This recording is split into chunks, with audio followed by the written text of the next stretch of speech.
Good morning mga Super Warrior TV. Ito nga palang weather natin dito sa Sariaya, Quezon. Yan, medyo makulimlim sa bandang silangan, no? Pero all goods naman, iinit yan, kaya think positive lang. At ngayon nga pala may mag-abak tayo ng ibon. Doon sa ating isang club Bandigi ang release, and doon naman sa isa is Gumaka.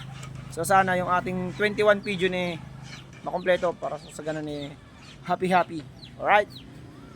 Oh, let's go! Mag-aabang tayo maya lang. Let's go! Mga Super Warrior, ang oras natin ay yan o, 8:39 na at meron na tayong ibon na 15.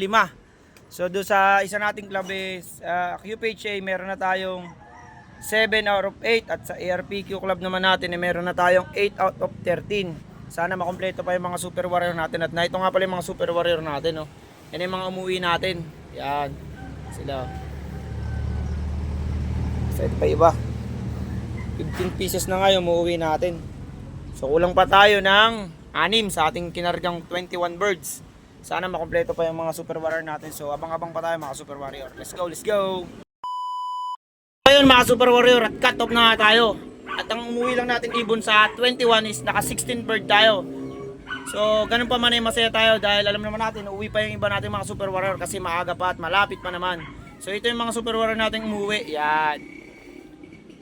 Sa training bird natin 7 out of 8, kulang tayo ng isa.